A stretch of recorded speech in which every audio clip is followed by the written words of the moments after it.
रोज आप मुझसे सवाल करते हैं ना। हाँ, आज मैं आपसे सवाल कर रही हूँ। हाँ, बहुत ठीक है, साइंस के पूछो, कोई क्वेश्चन बात पूछते मना करने के बाद भी। निम्नलिखित में दुर्बल अम्ल है। तो तुम किताब खोल करके बैठ जाओगी क्या? और क्या? और क्या पूछ रही हो बताओ। निम्नलिखित में हाँ। दुर्बल अम्ल है। दुर्बल अम्ल देखिए कई होते हैं, जी तो हम लोग पहले प्रबल अम्ल की बात कर लेते हैं। केवल प्रबल अम्ल अगर हम बता लेते हैं कि कौन कौन से हैं, 3-4 प्रबल अम्ल हैं, बाकी जितने भी अम्ल हैं जनरली हम उन्हें दुर्बल अम्ल की कैटेगरी में रखते हैं। तो हाइड्रोक्लोरिक एसिड यानी HCl और एक नाइट्रिक एसिड जो कि बहुत ही फेमस फार्मूला होता है HNO3, और इसके बाद H2SO4 जो कि सल्फ्यूरिक एसिड है, ये मुख्य रूप से प्रबल एसिड होते हैं। और दुर्बल एसिड के अंतर्गत जैसे हाइड्रोजन साइनाइड यानी HCN आ जाता है, एसिटिक एसिड आ जाता है, इस तरह के कुछ अम्ल दुर्बल अम्ल होते हैं। नेक्स्ट, अम्लीय विलयन में लिटमस पेपर डालने पर उसका रंग होता है।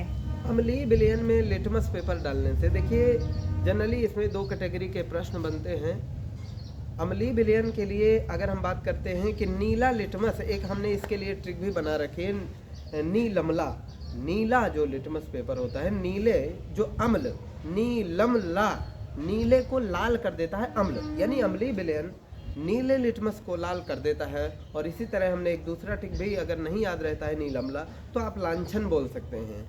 लांछन मीन्स यहाँ पे ये है कि लाल क्षार को नीला कर देता है, यानी कोई भी बेस है वो क्षार को मतलब लाल को नीले लिटमस में बदल देगा। और धोने के सोडा का रासायनिक सूत्र है।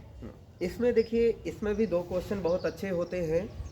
सोडियम कार्बोनेट Na2CO3 10H2 अगर लगा है तो इसे हम धावन सोडा बोलते हैं, धोने का सोडा।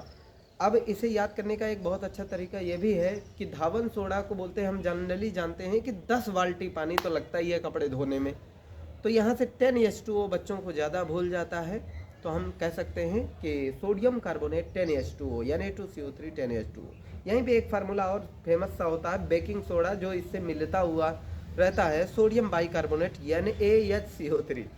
नेक्स्ट, एक अम्लीय विलयन में मेथिल ऑरेंज का रंग होता है। अम्लीय विलयन में methyl orange generally red colour देता है। जी। क्षारीय विलयन का पीएच है। पहले सही से पढ़ो। क्षारीय विलयन का पीएच है क्या? क्षारीय विलयन का पीएच मान जो है हमेशा 7 से अधिक होता है। यहाँ पर हम एक जानकारी और देना चाहेंगे कि जो पीएच स्केल होता है एक, जिसमें एक 0 से लेकर जनरली हम मानते हैं कि 14 तक गिनती हो, और उसमें 7 वाला जो पॉइंट है उसको उदासीन पॉइंट बोलते हैं। उससे अगर कम पीएच मान है तो उसे अम्लीय कहा जाता है, और 7 से अगर अधिक है तो उसे क्षारीय बोलते हैं। रुक जाइए, आप इतने परेशान नहीं, आपसे पूछे। लाल दवा का अणु सूत्र है। लाल दवा का लाल अणु दवा सूत्र के है। MnO4 जनरली इसका भी शोधन, जैसे आपसे मैंने एक प्रश्न किया था एक दिन क्या अभी पिछले वीडियो में चर्चा किया था कि जीवाणु रहित बनाने के लिए पानी को क्या इस्तेमाल करते हैं, तो आपने क्या जवाब दिया था बताओ? CaOCl2। CaOCl2 कैल्शियम ऑक्सीक्लोराइड यानी ब्लीचिंग पाउडर। तो ये भी पोटेशियम परमैंगनेट के MnO4 को भी लाल दवा कहा जाता है, इसका भी इस्तेमाल इसी हिसाब से किया जाता है। फफोलेदार कॉपर है।